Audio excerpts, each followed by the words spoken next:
Om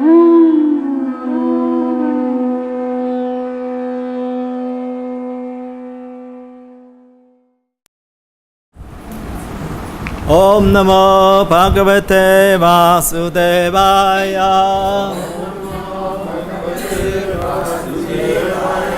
Om Namo Bhagavate Vasudevaya. Om Namo Bhagavate Vasudevaya.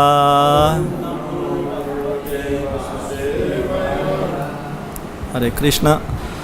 So we read from Bhagavad-Gita, 15 chapter, text 19 again.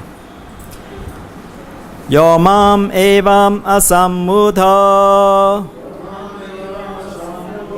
Yo mam evam asammudha. Janati purushottamam. Janati purushottamam.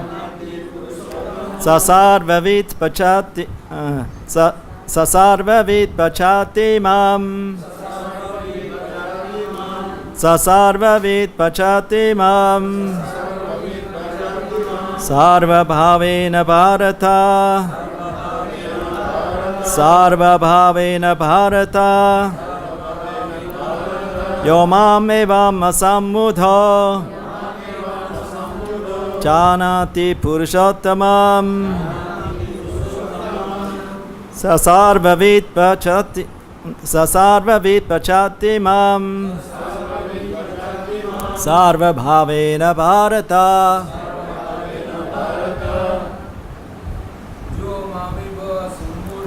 Yo mamevam asammudha. Janati purushottamam. Sasarva vipachati mam. Sarva bhavena bharata. Nivam sammudha. Janati purushottamam. Sasarva vipachati mam. Sarva bhavena bharata. Mataji. Nivam sammudha. Janati purushottama. Sasarva vipachati mam. Sarva bhavena bharata.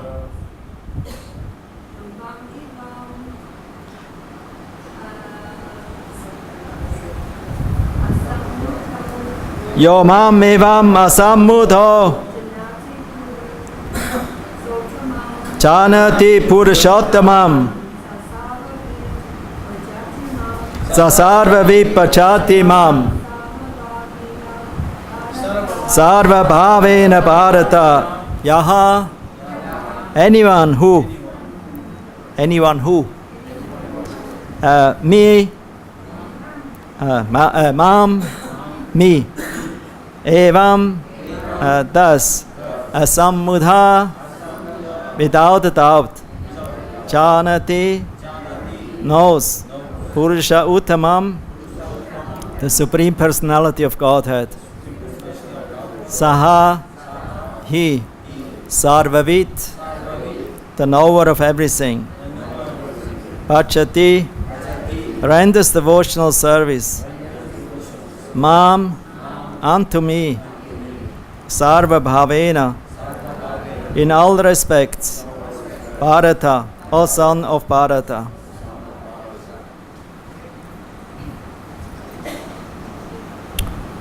Translation and purport by His Divine Grace Srila Prabhupada Ki Jai. Whoever knows me as the Supreme Personality of Godhead without doubting is the knower of everything. He therefore engages himself in full devotional service to me, O son of Bharata. Purport. There are many philosophical speculations about the constitutional position of the living entities and the Supreme Absolute Truth. Now in this verse, the Supreme Personality of Godhead clearly explains that anyone who knows Lord Krishna to be the Supreme Person is actually the knower of everything. The imperfect knower goes on simply speculating about the absolute truth, but the perfect knower, without wasting his valuable time, engages directly in Krishna consciousness, the devotional service of the Supreme Lord. Throughout the whole of Bhagavad-Gita, this fact is being stressed at every step. And still there are so many stubborn commentators on Bhagavad-Gita who consider the Supreme Absolute Truth and the living entities to be one and the same. Vedic knowledge is called Shruti, learning by oral reception. One should actually receive the Vedic message from authorities like Krishna and his representatives. Here Krishna distinguishes everything very nicely, and one should hear from this source. Simply to hear like the hawks is not sufficient.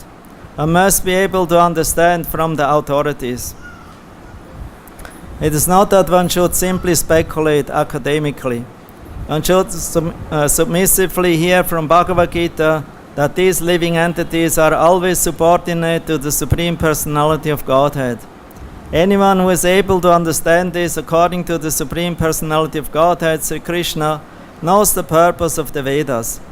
No one else knows the purpose of the Vedas. The word bhajati is very significant. In many places the word bhajati is expressed in relationship with the service of the Supreme Lord. If a person is engaged in full Krishna consciousness in the devotional service of the Lord, it is to be understood that he has understood all the Vedic knowledge. In the Vaishnava Parampara it is said that if one is engaged in the devotional service of Krishna, then there is no need for any other spiritual process for understanding the Supreme Absolute Truth. He has already come to the point because he is engaged in the devotional service of the Lord. He has ended all preliminary processes of understanding. But if anyone, after speculating for hundreds of thousands of lives, does not come to the point that Krishna is the Supreme Personality of Godhead and that one has to surrender there, all his speculation for so many years and lives is a useless waste of time.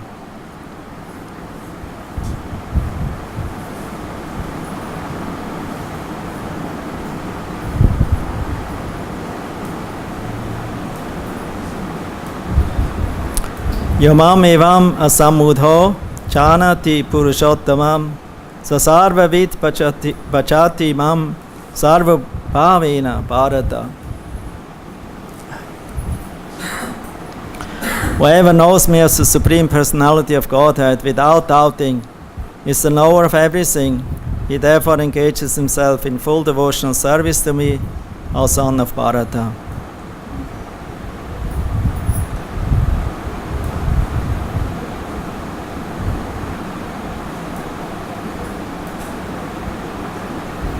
Om Agyatimaranyasya Gananchana Dalakyam Chakshurunmilitam Yena Tasmai Shri Gurave Namaha.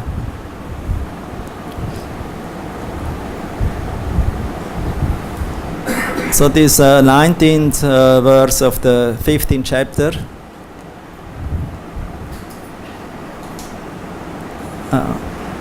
is in relation to the 3 verses before, from 16 to 18.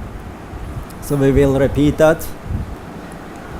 Tvau imau purusha loke ksharas chakshara evacha kshara sarvani bhutani kotosto kshara uchate. So there are two classes of beings, the fallible and the infallible.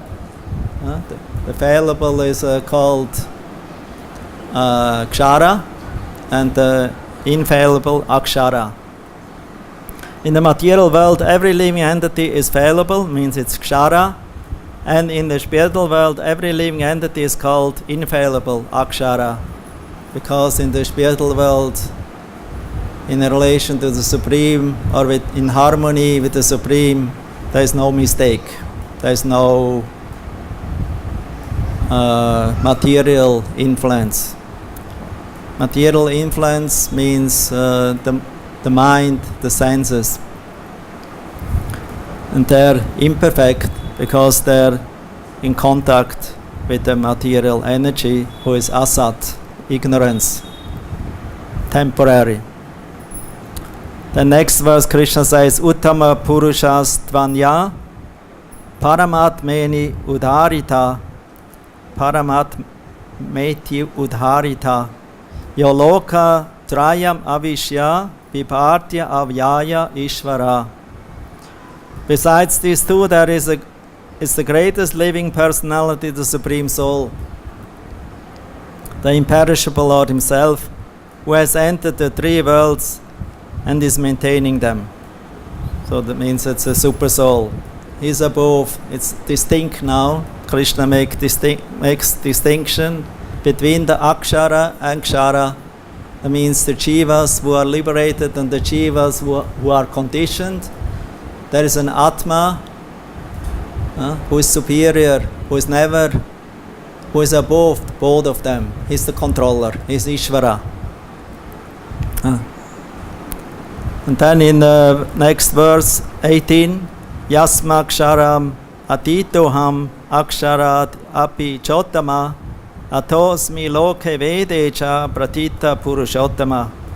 Because I'm transcendental beyond both the fallible and infallible, and because I'm the greatest, I'm celebrated both in the world and in the Vedas as the Supreme Person. Purushottama.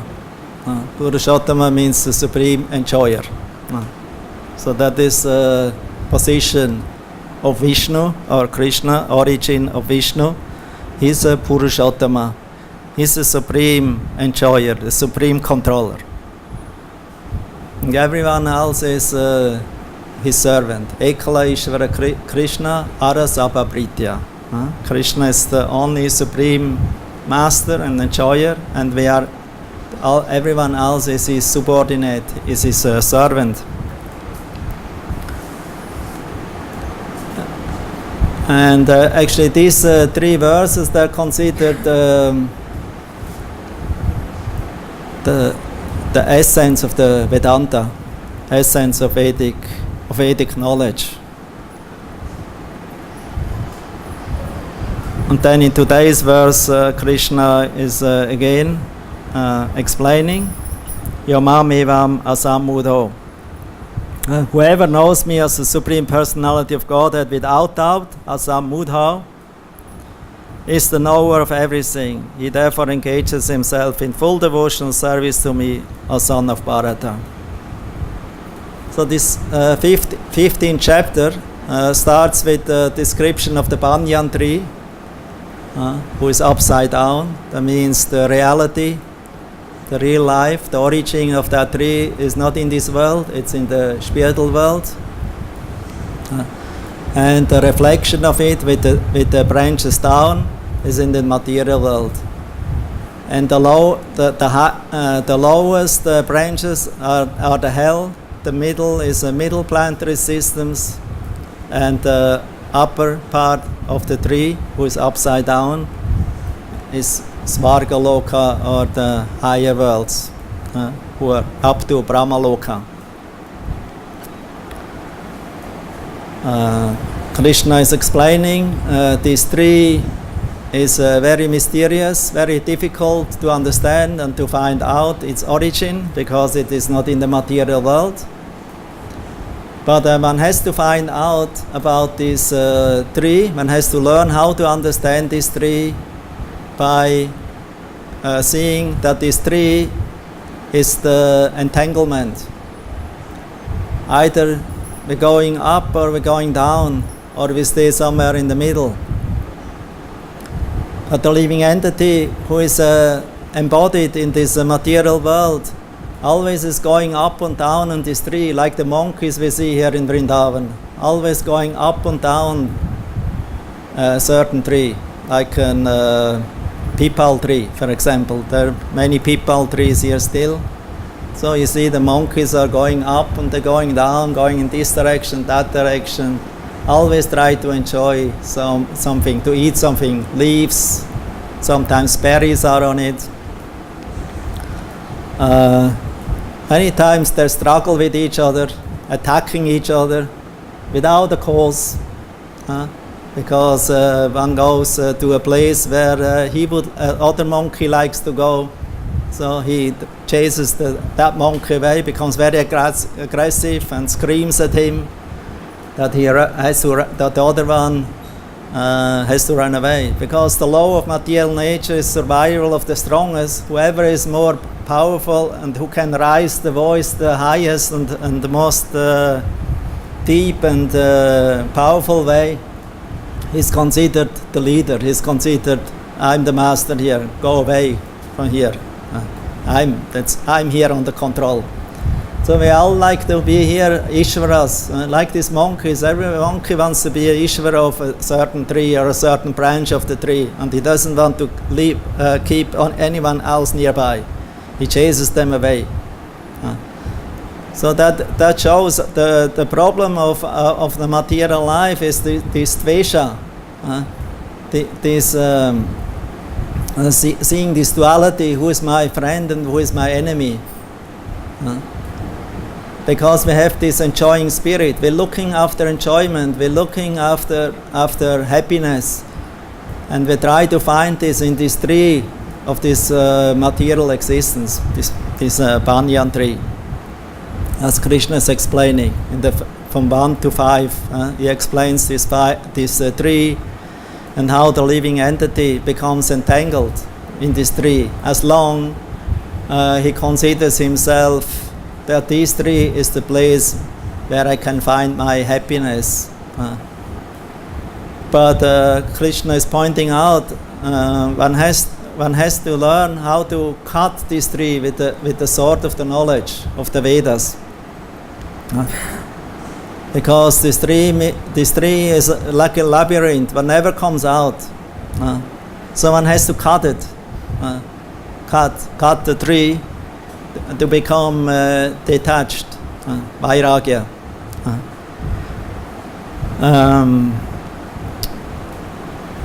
Then from the chapter 6 to 11, Krishna explains those who don't want to cut the tree, whose intelligence is not sharpened and trained by Vedic knowledge, they entangle themselves in the cycle of birth and death, in reincarnation, in samsara, taking different species of life, sometimes enjoying, sometimes suffering, sometimes both together. And the living entity entangled in this material samsara of cycle of birth and death,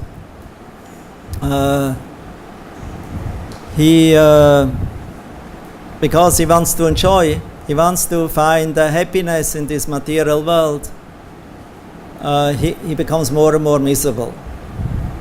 He becomes miserable and becomes more and more covered by the modes of material nature, because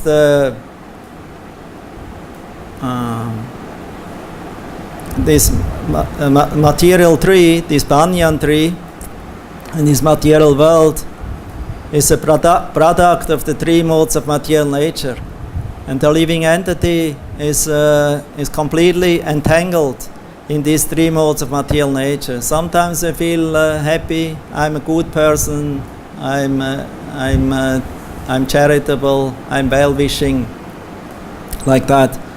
Some they want to be great sense enjoyers, vishayis. Some they want to just to destroy and do bad things to others.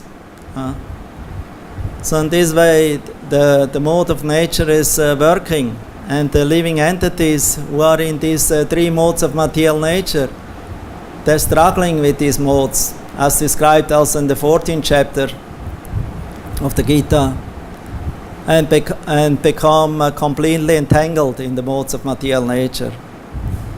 So therefore, the Bhagavad-Gita is actually meant to cut this deep-rooted attachment to the bodily conception of life, and also the subtle conception of the influence of the modes of material nature. It's a program in our mind what we take from many, many lifetimes. The subtle body is taking this information with him, from one body to another. And so due to this subtle concept of life, we have to be born again and again. So Krishna now shows that ultimately we have to come to knowledge about him. Therefore in text 12, Krishna, from text 12 up to text 14, he explains that he because the Lord is also the universal form, the Virat Purusha, he is the sun which dissipates the darkness of the whole world. So that comes from him. So that means all light without the Lord, it's not existing. The moon is coming from him. The fire is coming from him. I enter each planet, and by my energy they stay in orbit so that they will not fall out of balance. I become the moon and thereby supply the juice of life to all vegetables. So moon deity is in charge for the vegetable juice, for rasa, and also growing of herbs and the trees and plants. I am the fire of digestion in the bodies of all living entities, and I join with the air of life, with the prana, outgoing and incoming. So there are 5 pranas, also 10, sometimes is described 5, who are all necessary for our working of the body. Yawning is one, digesting is one, opening our eyes, mouth, everything is controlled by prana.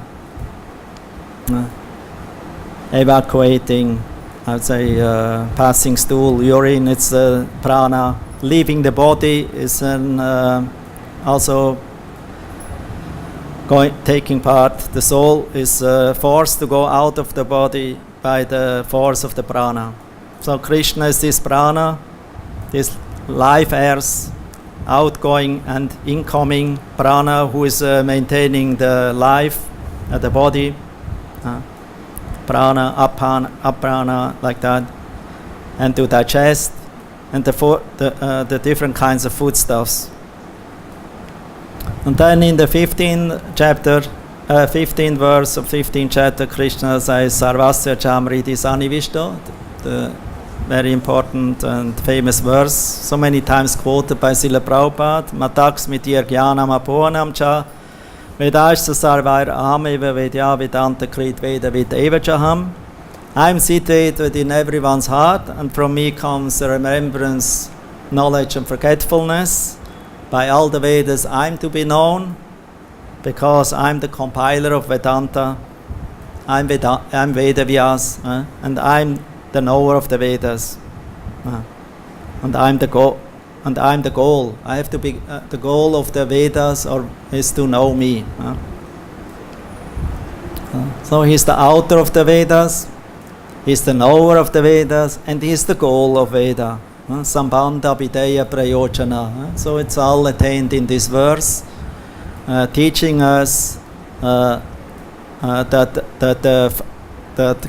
is this Krishna who is teaching us who is he, who are we, what is our relationship with him. That's Sambandha, that's the first. Then Abhideya, how to engage in devotional service. So also the Lord is giving us guidelines, this information in the Vedic literatures, in the scriptures. Therefore he gives us Vedanta. And he is the goal of the Veda. So he's the knower because he's Vedavyas. So he has the whole concept in his mind, in his heart, and for the benefit of all living entities, he's compiling this Vedanta Sutra, the essence of all Upanishads, in a summary or in quotes, in very short verses, to give us information about the goal of life. Therefore, Vedanta starts with Aham Brahmasmi, Atata Brahma Jigyasa. Now it's time, you attained the human form of life. You should not waste it. You should engage this human form of life to ask questions about who I am, Aham Brahmasmi. That I'm not material, that I'm not something temporary, and that I'm also not God, but I'm Aham Brahmasmi, I'm Brahman, I'm spiritual. Of course, the Vedas sometimes they give confusing information also about this Aham Brahmasmi. Many can speculate now, as Prabhupada is pointing out in today's verse. Many speculate about what is the living entity, what is the position, and then they conclude from these Vedic aphorisms, mostly quoting Aham Brahmasmi and Tattvam Asi, as a proof that the Vedas themselves show that we are Him, we are the same. But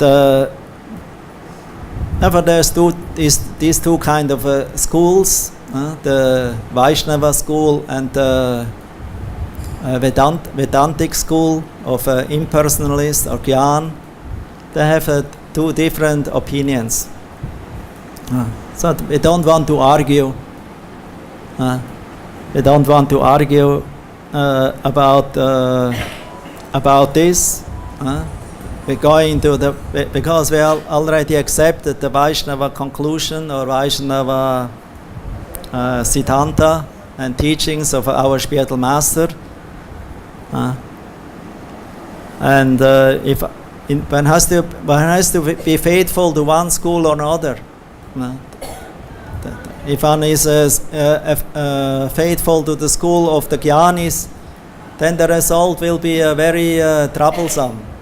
Lord Brahma is considered the greatest kavi, the greatest philosopher, and he says in the Srimad Bhagavatam in the 14th chapter, in this verse Shreya Shritim, that those who are actually engaging in bhakti, but then later on they consider bhakti is something too primitive, too simple. Only emotional, simple thing, only chanting, and then they give it up. And then they go to the process of Gyan, accepting the process of Gyan.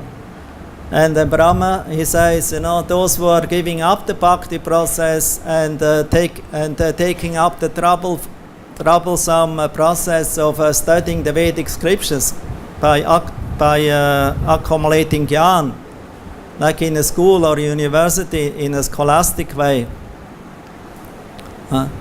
then they just take upon themselves hard work, like beating a husk of rice where there is no more rice in it, no more grain in it. So it's hard work, but there is no result. The result is very meager. It's zero. To surrender to Krishna is the Buddha one before zero. But if it extracting zero bhakti from all the zeros, you can have millions of zeros. You're still not a millionaire. You're still a pauper. You're a beggar. You're poor. So therefore, we should not try to be zero. We should try to put the one in front of the zero, Krishna. So that we learn from Vaishnava school. Jnana is troublesome. It's very hard work to study scriptures. And Krishna says in the 9th chapter of the Bhagavad-Gita, Bahunam Chanmanam Ante Jnanamam Prabhadyante Vasudeva Savamiti Samahatma Sudurlabha after many, many lifetimes of searching through Vedic knowledge, coming to knowledge, ultimately he will still understand. He has to understand and realize that Brahman, and Supreme Brahman, ultimately is Vasudeva. It is Krishna. And then that person, Mahatma, will surrender under that Supreme Person, Purushottama or Vasudeva, Krishna, Om Namo Bhagavate Vasudevaya, and will accept him as the all in all. He will give up Vedic, the search or the troublesome study of Vedic knowledge. So to study Vedic knowledge is not bad if one has bhakti in the center. Like Jiva Goswami. Jiva Goswami is considered the greatest philosopher. And he was Vaishnava. He's a great Vaishnavacharya, writing so many books. So many Vaishnavacharyas, that's so much knowledge. Like Jiva Goswami, Baladev Vidyabhushan, Srila Rupa Goswami, Srila Sanatana Goswami, Srila Vishwanath Chakravarti Thakur, Srila Bhaktisiddhanta Saraswati Thakur, and so on and so on. So they were all stalwart, very faithful devotees of Krishna. But they were not fools. They were very, very learned, very educated in the Vedic knowledge, in the Upanishads, in the Shrutis, in the Smritis, in the Puranas, in the Pancharatrika, in all the scriptures they were educated, and they came to the Siddhanta, to the conclusion that Bhakti, there's nothing superior, nothing higher than Bhakti to Lord Krishna. This Bhajati, this bhajan is actually only used in terms of the worship and service to Lord Krishna. That is called bhajan. Krishna also says, my devotee who is surrendered to me, he is worshipping me, bhajati. And I give him the intelligence how he can come to me. So Krishna is situated in everyone's heart. It's pointed out here in the text 15. And he gives remembrance, forgetfulness, and knowledge. He's the cause. So he can also give us this remembrance about him. He can make us forgetful about him when we don't want to have him. Then 16th chapter of Bhagavad-Gita will become relevant for the demons who will go the banyan tree downwards in these branches of the banyan tree. But the devotees who want to cut this banyan tree of hellish life or heavenly life or temporary human form of life, they will take to the process of bhakti directly. And this is the great privilege and the great mercy we have in this age, and this opportunity to come in contact with the bhakti directly by the mercy of Lord Chaitanya and by the mercy of the spiritual master. They reveal to us without that we have to go through all these studies of the Vedas. They study the Vedas for us. We don't have to go through all these troublesome studies, because one lifetime is not sufficient to study all the Vedic scriptures. It takes many, many lifetimes. And even to understand and to realize, sometimes it's very confusing, very contradictory, and very difficult to understand. Even the Aham Brahmasmi, the Tattvam Asi, we have to learn from the Vaishnavacharya, from the self-realized devotee. What is Tattvamasi? What is Aham Brahmasmi? And then we will not fall victim to the Jnani school, to the mental speculators, to Jnanis, Vedantists, who consider I and God is the same. Then we understand, yes, I and God is the same, but qualitatively qualitatively, but quantitatively, God is Vibhu, I'm Anu, I'm very small. And I'm not meant for enjoyment directly. I'm not Leela Purushottama. Leela Purushottama is Krishna. I'm servant of Leela Purushottama. So who comes to this world as avatar to show the different Leelas, the different pastimes in his different incarnations. That's Leela Purushottama. And he is not a material product. He has not to accept the material body. And he comes so that he to attract his devotees and those who are others who have forgotten him, to give them an opportunity to become his devotee. So this is the great mercy of the Lord and the Lord's devotees. They go through these studies, and they got all this knowledge in a very realized form, so that we followers, when we join this process, we can easily accept without going through many studies of the scriptures. Of course, some are inclined to study scriptures. They have the capacity, but not everyone has to now think, I have to study so many scriptures. Because if we are not able to understand properly, we become confused. Like a meal, we eat like as we can digest. If we eat too much, then we become only tired, sleepy all the time. But if we eat little, according to our capacity, the fire we have in the stomach, then we can also digest that kind of food. So we should try to understand and read those books what are helpful for our growth of devotional service. And even if one is illiterate, even if one is not so much knowledgeable, like a scholar, he still can become a great devotee. Like there's the example of Lord Chaitanya who met this Brahmana who was an illiterate in South India.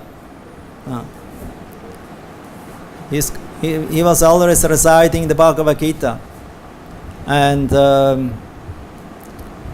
but he was not pronouncing properly the Bhagavad-Gita because he didn't learn, he was not able or capable to pronounce Sanskrit slokas properly.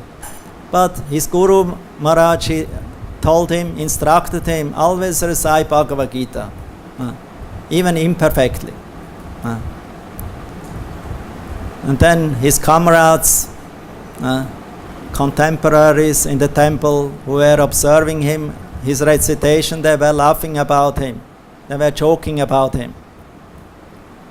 But somehow or other, always tears were flowing out from his eyes by recitation of Bhagavad-Gita. And sometimes he felt in trance, in meditation of the Gita verses. And Lord Chaitanya, he asked him, oh, I see, you're reciting Bhagavad-Gita. But you always feel ecstatic, you feel so much emotions. Why is that?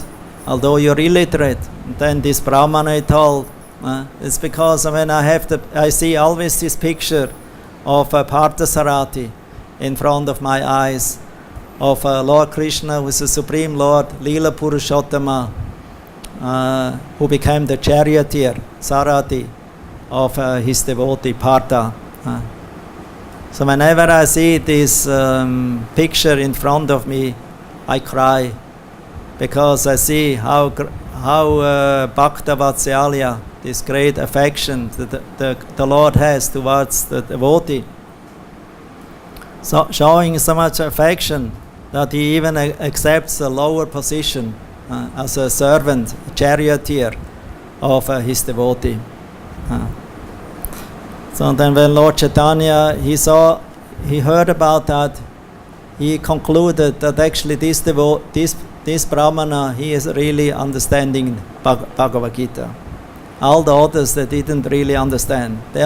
Because they only consider learning Bhagavad-Gita by heart, pronouncing it properly. This is Bhagavad-Gita. But if one asks them, to explain one of the sloka of Bhagavad-Gita, they cannot understand. They cannot explain. Prabhupada, he did this sometimes with somebody who claimed, I know whole Bhagavad-Gita by heart. And then Prabhupada asked him, can you also realize one of these verses? And then this man, he could not tell anything. So the most important thing is the experience of Bhagavad-Gita, not the recitation. Because recitation can also parrot, you can recite verses. But not realization, not with realization. He still thinks I'm the body. And if some fear or some threat appears on him, threatening his life, he screams and he forgets the chant, the mantra.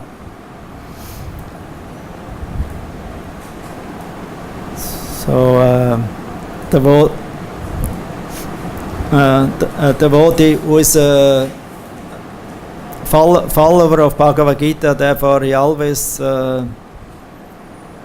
should understand his fallen position, his helpless position, and so that one is not able to understand, speak, act, understand anything without the mercy of the Lord.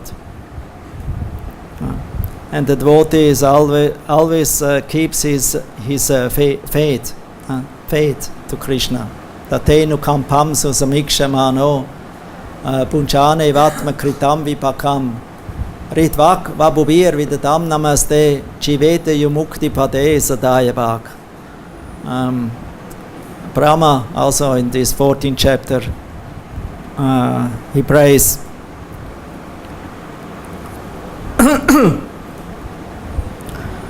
that somebody who is engaging in devotional service, a devotee, with body, mind and words, offers obeisances to the Lord despite his awkward or difficult situation, suffering he has to go through, but still going on faithfully in the service to Krishna, worshipping Krishna with body, mind and words, then his liberation, mukti pade, sadayabhak, that means his liberation, his shelter at Krishna's lotus feet will become his heritage, sadayabhak. So nobody can take it away from him. That's the Lord's gift to his devotee who is faithful in devotional service despite of difficulties.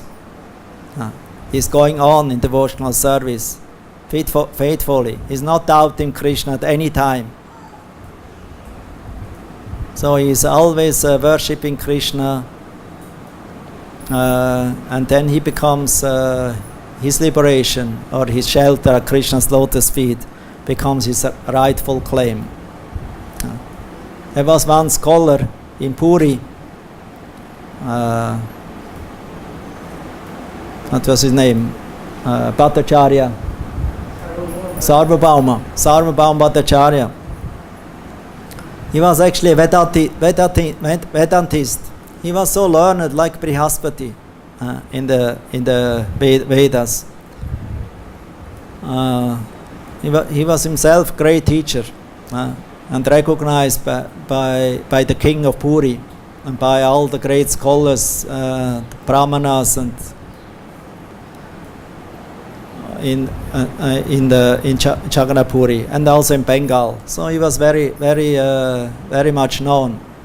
So when he met Lord Chaitanya, he wanted to teach him Vedanta Sutra, Brahma Sutras. Because he thought, oh, you're a sannyasi, you're only 24 years old, you're a young man, you took sannyas so early, it's too early for you. I want to teach you now Vedanta Sutra. So he explained the whole Vedanta Sutras in so many different ways. And for a long time, Lord Chaitanya, he was just sitting there patiently, listening for quite some time. How many days? 7 days? Huh? 7 days, 1 week, he was listening. So after 7 days, the scholar asked him, so you have any questions? Lord Chaitanya said, no, I have no question. You must have some question. Because after 7 days listening about this very complicated, complex subject matter, you have to have some question. Otherwise, you were not attentive. You were maybe sleeping, or you were unattentive, and then you have no question. But if you really were listening, then you should have some question. And then Lord Chaitanya replied, actually I understood the Vedanta very, very well, but the way as you commented it and explained it to me, I don't understand. Sorry. So the scholars have of course some scholarly pride. So he became a little hurt by the challenge of Lord Chaitanya, and then he told him, okay, if you know Vedanta better than me, then you can explain. Then Lord Chaitanya started to explain in a completely different way, in a direct way. The Vedantist scholars, they always speculate, they interpret in indirect way about all these different words and meanings of the sutras of the Vedanta. And eternally they go on like that, word jugglery. It's a hobby for them, it's an enjoyment for them, to juggling with the words of the sutras of the Vedanta, without any conclusion. Without any conclusion. It's just some mind game, just enjoyment. And they try to twist out, to churn out the different kinds of interpretations of meaning of these slokas or of these sutras. But Lord Chaitanya, he interpreted it in a direct way, in the Vedic way. Staying chaste to the teachings of the compiler of the Vedas, Vedavyas. Actually, Lord Chaitanya didn't wrote any books. Gaudiya Vaishnavas for a long time they didn't have any Vedanta Sutra commentary, because Lord Chaitanya, he told the Vedanta Sutra commentary for us is the Bhagavatam. The Srimad Bhagavatam is the natural commentary of Bhagavatam by the author of the Vedanta himself, Srila Vyasadeva. But then later on, when the Gaudiya Vaishnavas became challenged by some Sampradaya, Ramanadis, Sampradaya, they're a sect of Ramanuja, because they had some interest in Jaipur, so they challenged they went to the king, and they claimed, Gaudiya Vaishnavas, they're not authorized because they have no Vedanta. All other Sampradayas, 4 of them, and also the Mayavadi, impersonalistic, Shankaracharya, they all have commentary to Vedanta, but these Gaudiyas, followers of Lord Chaitanya, don't have Vedanta commentary. So we don't accept them as bona fide. Therefore they should not worship Govinda Dev here. So this accusation came to the king, and the king, he was a faithful follower of the Gaudiya Vaishnavas. So he wrote a letter, request letter to Vishwanath Chakravarti Thakur, who was in Bhajan, in his Bhajan Kutir here in Radha Gokulananda temple. He had his Bhajan Kutir there. So the letter came there with a request, please, can you write the commentary, because you are the leader of the Gaudiya Vaishnavas. Can you write a commentary on Vedanta Sutra? But then Vishwanath Chakravarti Thakur, he concluded, I will not write the commentary because I'm now too old. I want to just do bhajan. I don't want to go in argumentation and in very complicated Vedanta explanations. Because a Vaishnava who is engaging in devotional service in rasa, in his bhajan to Radha Krishna, for him to study Vedanta and write a commentary to Vedanta is very bothersome. It's very dry. It's very dry. It's mental gymnastic and makes your heart more hard. But Vishwanath Chakravarti Thakur's heart was completely soft because of his prema. So for him, Vedanta Sutra, he understood, why should I dive my mind and my heart now in Vedanta Sutras? No, I cannot do that. I will not do that. But so he gave the mission, the order to his Shiksha disciple, Baladev Vidyabhushan. Baladev Vidyabhushan, who actually came from Madhvacharya line. But then later on he became attracted to Gaudiya Vaishnavism and accepted Shiksha from Vishwanath Chakravarti Thakur. So he was very great scholar, like Vishwanath Thakur, very great scholar in Shrutis, Smritis, in all these Vedic literatures, and also in the Puranas. So when he got this mission, instruction of his Guru Maharaj, he went to Jaipur humbly, and he fell to the lotus feet to Govindadev, and he asked him for humbly for permission, that he will use him as an instrument to write down the commentary to Vedanta Sutra. I'm not capable on my own, but with your mercy, it will be possible. And then he wrote such a wonderful commentary on the dictation of Govindadev, that he honored Govindadev, this commentary, naming this commentary as Govinda Bhasya, the commentary given by Govindadev. So he offered it to the lotus feet of Govindadev, because he understood, I didn't write. Like Srila Prabhupada also, I didn't write these books, these commentaries. They're all dictated to me by Krishna. So it's not my books, not my work. So this is real writers. They don't claim authorship for themselves. They give the credit to the Supreme Personality of Godhead, because they knew without the mercy of the Lord, I cannot speak, I cannot write, I cannot act. I'm just fool number one. I'm evilly blind and lame. I cannot do on my own. But by mercy of Guru and Krishna, if I remember them, then lame man can cross mountain. A blind man can see the stars in the sky, and a dumb man, he can speak. So that's a conviction of a humble devotee.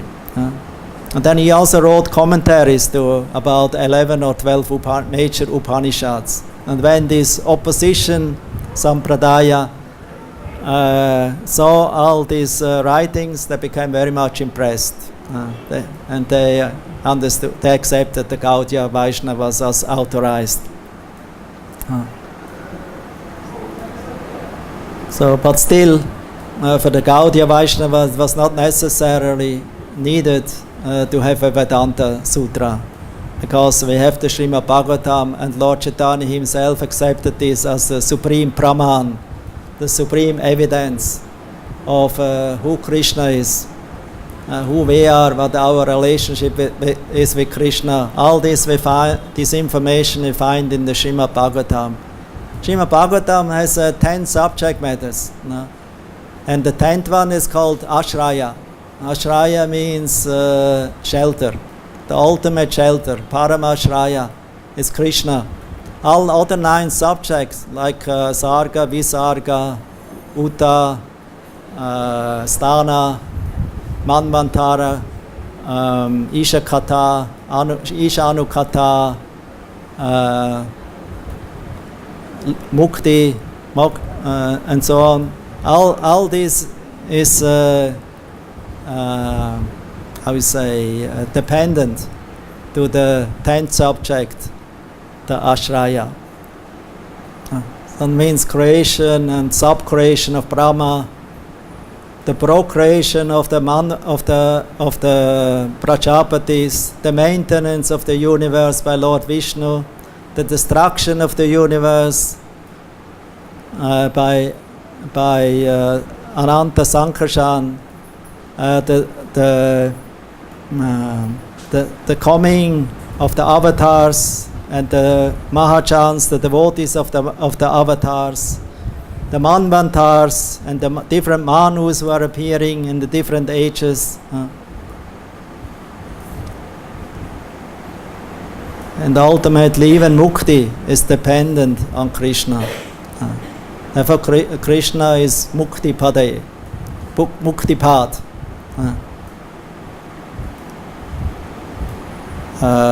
Mukti is available on Krishna's lotus feet. Of course, this kind of mukti is not impersonal mukti, it's the mukti of being an eternal servant, an akshara, that means a perfect servant, in association of other perfect servants, in serving the Lord according to their rasa or relationship to the Lord.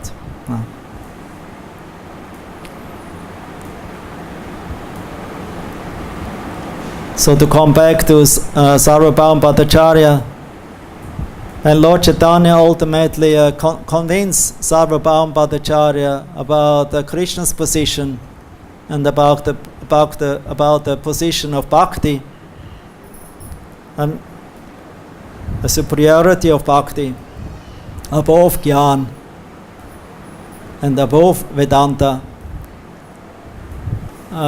So he became himself changed in the heart, although his heart was steel framed, so hard because of his intellectual study of Vedas and Vedanta, that it was practically almost not possible that such a stalwart Vedantist will become a soft-hearted Bhakta devotee.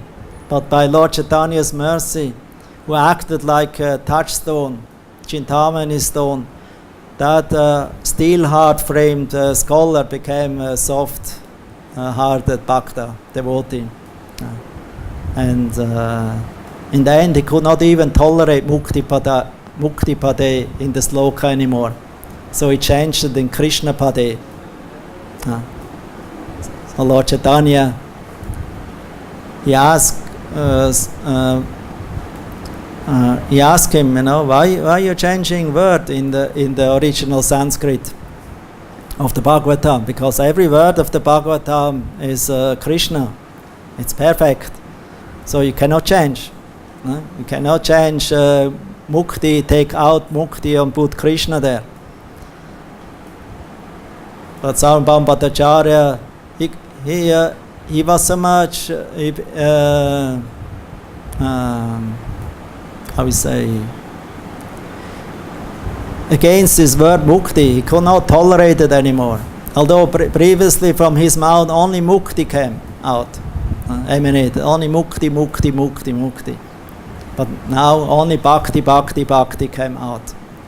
So Lord Chaitanya, he tested him, you should not change the word.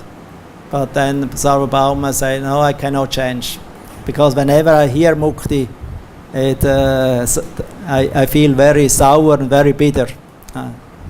It doesn't feel nice in my ear. And then Lord Chaitanya, he was laughing and told, oh, just see, here this great scholar. He was always only into mukti in Vedanta, the goal of Vedanta, mukti, liberation. But now this scholar is only speaking about Krishna now and about bhakti. That's the result of the influence of Lord Chaitanya and of his process of pure bhakti, direct bhakti. Hearing, chanting, remembering. All these 9 processes, this is direct bhakti. And if one actually engages in this 9-fold process of bhakti, even one of them makes your life perfect. So without great study, undertaken of great study and becoming proud. Because too much study can make one proud and will keep you back from the surrendering process to Krishna. For devotees, they keep humble, dedicated to Krishna. If they're scholars or not scholars, they're never proud. They're never envious on each other, because everyone has certain qualities that he can engage in the service of Krishna. And by the guidance of the spiritual master, we can learn how to engage these different capacities and natures in the service of Krishna. And Krishna accepts everyone. Stri Shudra Dvicha Bandhunam. Krishna says in the Bhagavad-Gita, even those who are lowborn, who are not brahmanas, who are not educated, I will accept them if they are engaging in the bhakti process. Aho patas vapachadu karyan yashivate vardata namatubhyam te pustapas te chuvur shashnur arya pramanichu nama grinantiyate. So Devahuti, she was amazed how great is a person who is chanting the holy name of the Lord, even though he is coming from a dog-eater background, dog-eater, very low class, outcast. Even such a person, if he chants Krishna Nam, he becomes better than any Brahmana or any Vedic scholar who is not chanting. He already performed all tapasyas. He engaged in all kinds of yagyas of worship, tepus, tapas, te, chuvur, arya, brahmanuchu nama grenantiyate. He already is naturally a brahmana, Aryan, civilized person, because he is chanting the holy name. Holy name is the essence of all Vedas, of Vedanta and the Veda. So those who chant the holy name, they're actually considered the greatest scholars. Even if they know scriptures much or not, doesn't matter. If you chant the holy name and absorb in the holy name faithfully, according to instruction of spiritual master, then one is considered the greatest scholar. Lord Chaitanya, he chastised, Lord Chaitanya's guru chastised Lord Chaitanya when he was a student. You're a fool. You should not study Vedanta, just chant the holy name. Because in the age of Kali, there's only one alternative, Harinam, chanting the holy name. And Lord Chaitanya faithfully followed this instruction of his Guru Maharaj to chant the holy name. And then all the ecstatic symptoms described in the scriptures, revealed in his heart, in his personality, crying, laughing, dancing, overjoyment of happiness penetrated his whole body. And he asked his Guru Maharaj, is this proper, or did I become crazy? So his Guru told him, no, this is very nice. This is the symptom of somebody who was chanting the holy name. That's the symptom. So for the end, I would like to Prema Chandrika, one very nice section, one part of it, Yugala Bhaja Nishta. The Narottam Das Thakur shows by his song and prayer the Nishta, the faith he has in his Bhajati, to the Jugala, Radha Krishna. So it's Jugala, Bhaja, Nishta.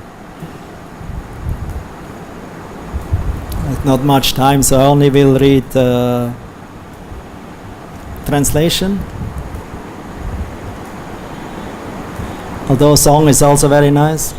Anakata anabhyata nahi chena janatata tomara charana smriti sache apirata apikala toya guna kala kala gaichena satera samache.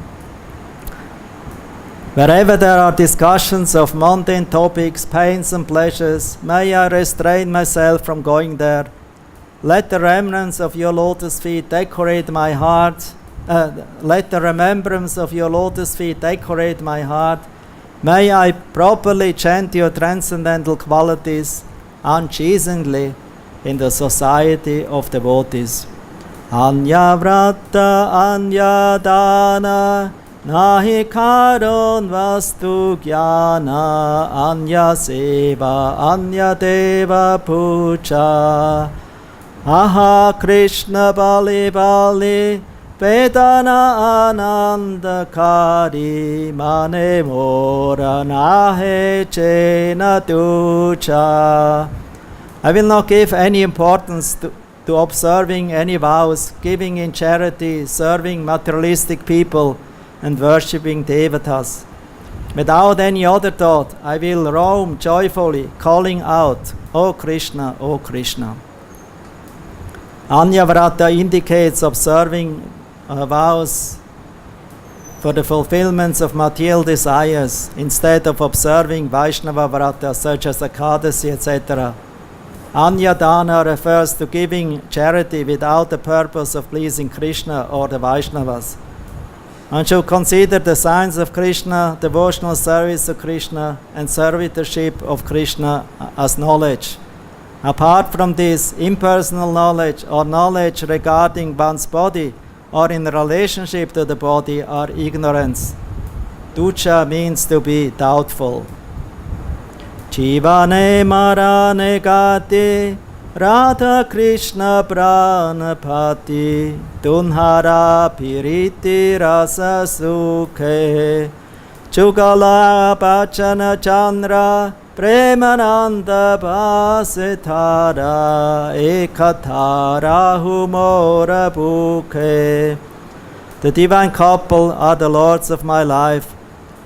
They are my only goal in life or death.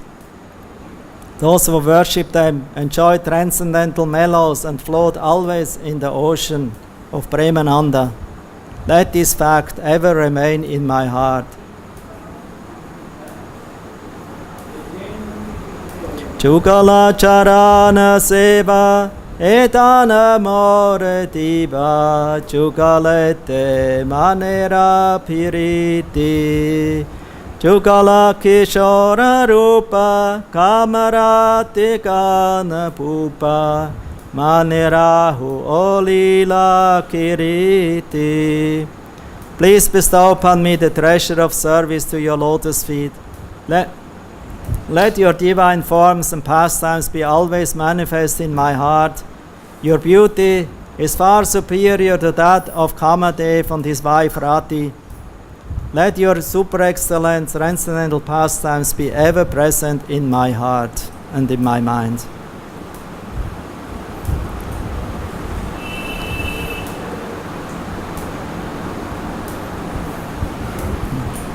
And that's one part of this song, Jugala Bhajan Nishta. Stop here. Hare Krishna. And any question?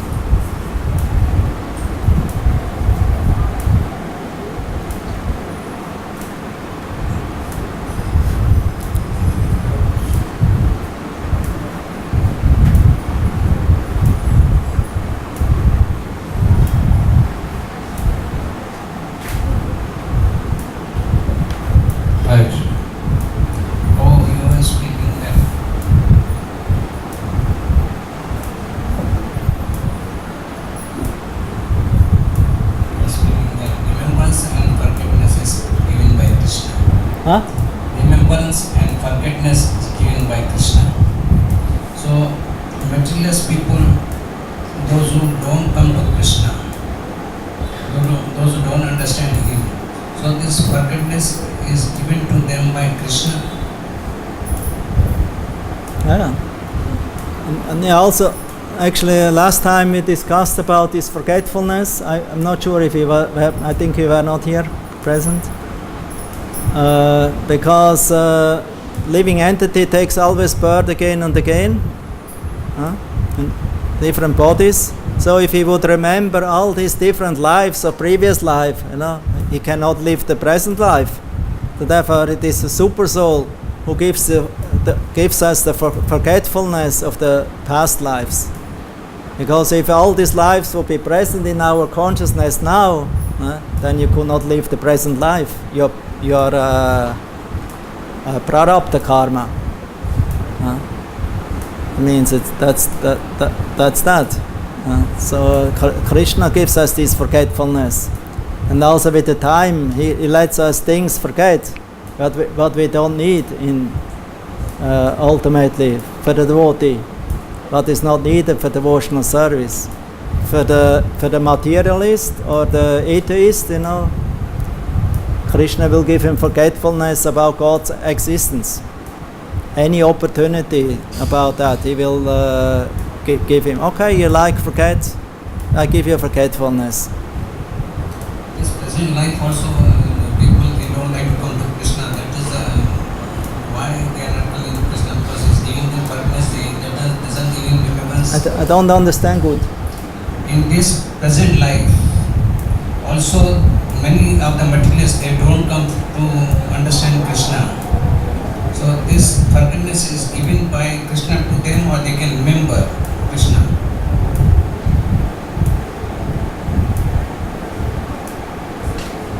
The last sentence, what? The materialist people, they cannot remember Krishna. Yeah. This is forgiveness is given by Krishna to them. Yeah, that is given by Krishna, that means by the super soul. Because of their previous lives' activities. No, some of this material, they don't believe in previous life, or they believe in present life. So present life, I am asking you, this forgiveness is also given. Yeah, so they give Krishna gives them forgetfulness in this life. Life after life.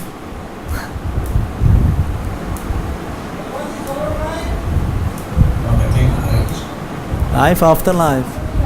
That's 16th chapter is described, and later on next chapter is described. Those who want to forget him, who become demoniac, Krishna chases them life after life, in deeper and deeper regions of materialistic existence, so that they have no opportunity to remember him. And the devotees, he gives them life after life, more and more opportunity to remember him. Even if the life is not perfect, maybe in this life, you get next opportunity in next life. And for a devotee, doesn't have to be afraid. Krishna takes personal care.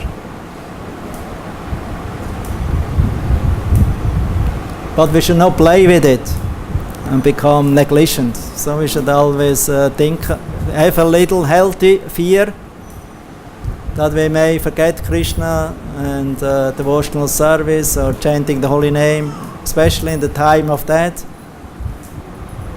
And for the devotee who has this healthy fear, always keeps himself with the help of his intelligence in humble position, always in dependence of Krishna's and the Vaishnavas and the Guru's mercy.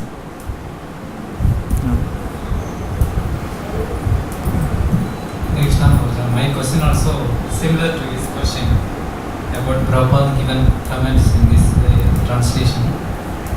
Krishna consciousness, the devotion service to the Supreme Lord, that is, perfect knower without wasting his valuable time engages directly in Krishna consciousness, first paragraph. The devotion service of the Supreme Lord. Throughout the whole of Bhagavad-Gita, this fact is being stressed at every step. Prabhupada given. It's for me difficult, a little Indian accent, so I have to. Sorry, I have to find it again.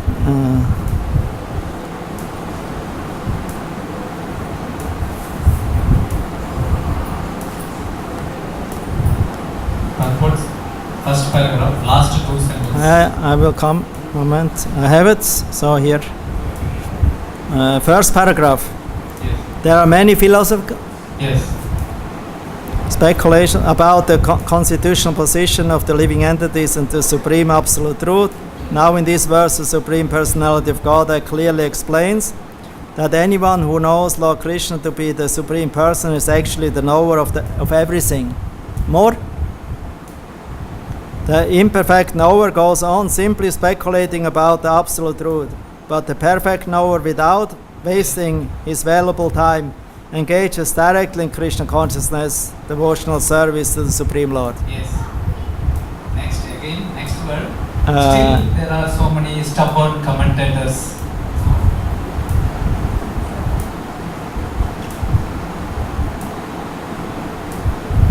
Throughout the whole stubborn commentators on Bhagavad-Gita who consider the Supreme Absolute Truth and the living entity the one and the same. Why like this? That's what similar to this. Why there are still such speculators?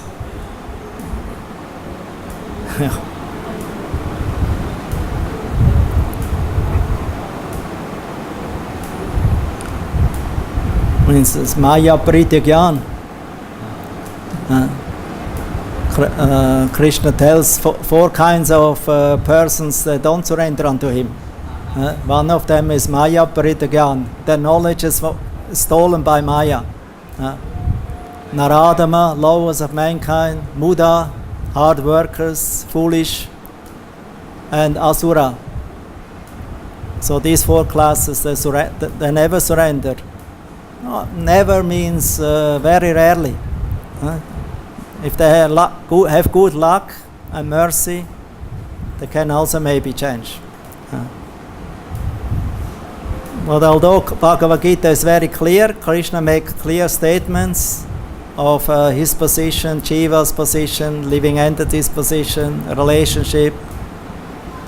Still, there are interpreters who say different. That means knowledge stolen by Maya.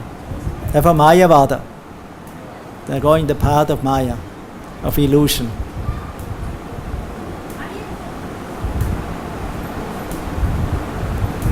It's my experience also. When I went to preaching in Sri Lanka, there are so many Mayavadis, those who are worshipping Lord Shiva. In Sri Lanka? Sri Lanka, yes. In Tamil, I'm to Tamil. So some of when I give the Sunday class, he raised the question, he gave the some similar analogy like Mayavadi merging into the Lord, like this. When in Trivedi Sangamam, Ganga, Yamuna, Kaveri, they are merging. After merging, no more Ganga, Yamuna, Kaveri. No? After merging the Ganga Ganga, Yamuna, Kaveri, three holy rivers Yeah. mixing. Yeah. There is no separate name for Ganga, Yamuna, Kaveri. Yeah. Same like that. When he merged into the Lord, he given some different Yes. Sanskrit sloka from the words of Adi Sankara. So in front of the audience, Problem is, that they have their scriptures. Mostly these scriptures are, how we say, local Puranas. Upa Purana. That means they have their Tamil Puranas and scriptures and Vedas. And the scholars, who are not in line of Vishnu worship. some kind of speculation. Therefore, there's so many different kinds of worshippers. Parvati asked Shiva, whom you consider the best of the worshippers. You should know, because you're very knowledgeable, you're very wise, and you know all these different processes. Which process you consider the best? Devi worship, Shiva worship, Vishnu worship, Ganesh worship, and Surya worship. The five main worshippers. Whom you consider the best? And Shiva says that the worship of Vishnu or Krishna is the best. Aradhanam sarvesham Vishnu aradhanam param. And even better than that, because it is more dear to Vishnu or Krishna, is to worship that what is dear to him. Tadiya Seva, Vaishnava Seva.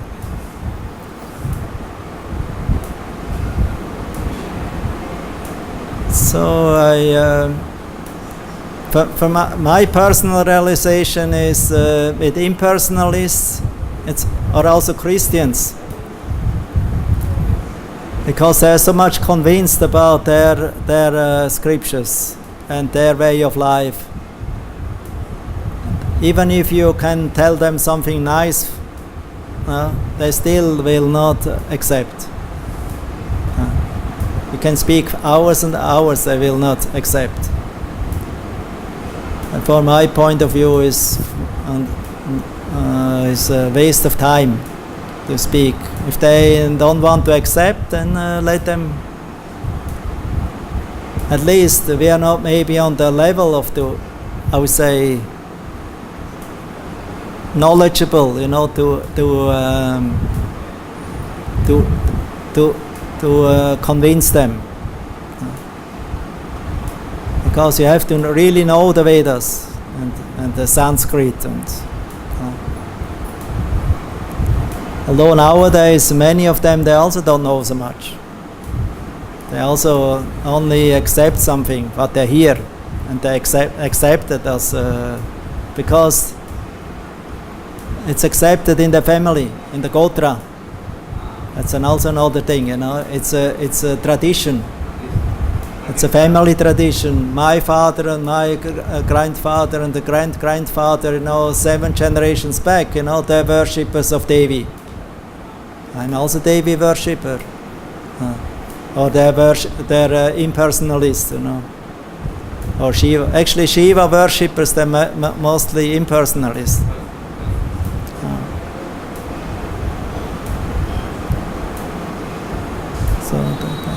So they have this strong attachment to tradition. Tradition, because it's our tradition in our family, in our nation. Therefore, we follow, and they cannot accept your path, your way. Vaishnava path doesn't belong to any tradition, any country. It is transcendental. It is Achyuta Gotra. Mostly they follow Achyuta Gotra, infallible line, from Brahmana lines, coming from different demigods and sages, And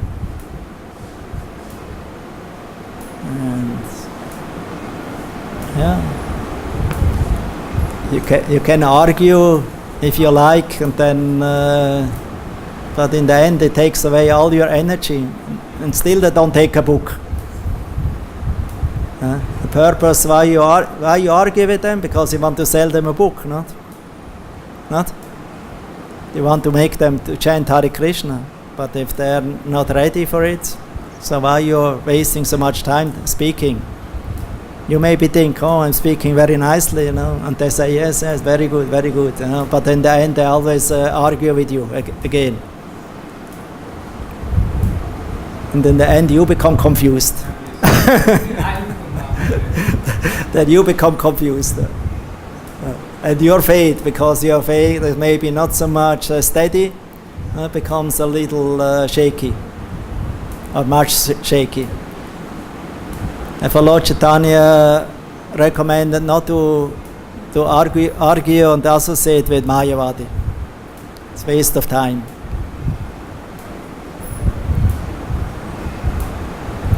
If they're ready to listen to you, to take a book, that's good. Or if they show interest in chanting the holy name, that's good. But if they only want to argue with you, then that's waste of time.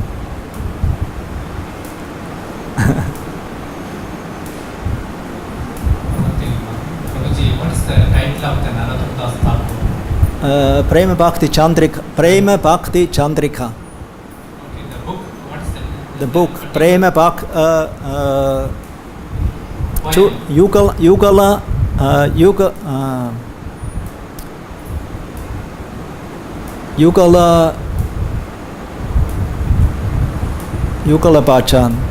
Yugala Bhajan Nishta. Yugala Bhajan Nishta. I will look to go for sure.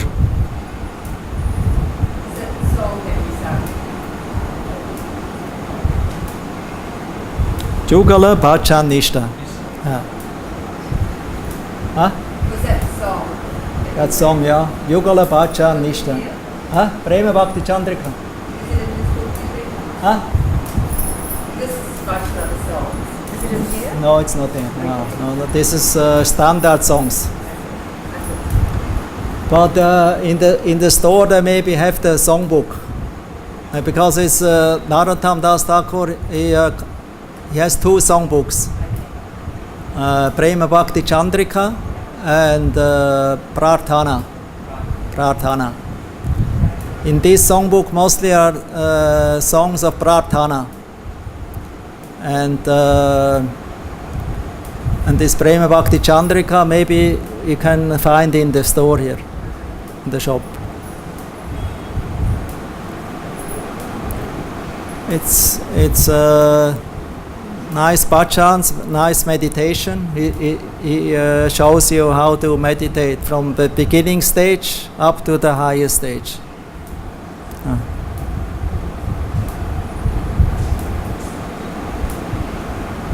Yeah? Finish? Okay, good. Hare Krishna. Glory to Prabhupada.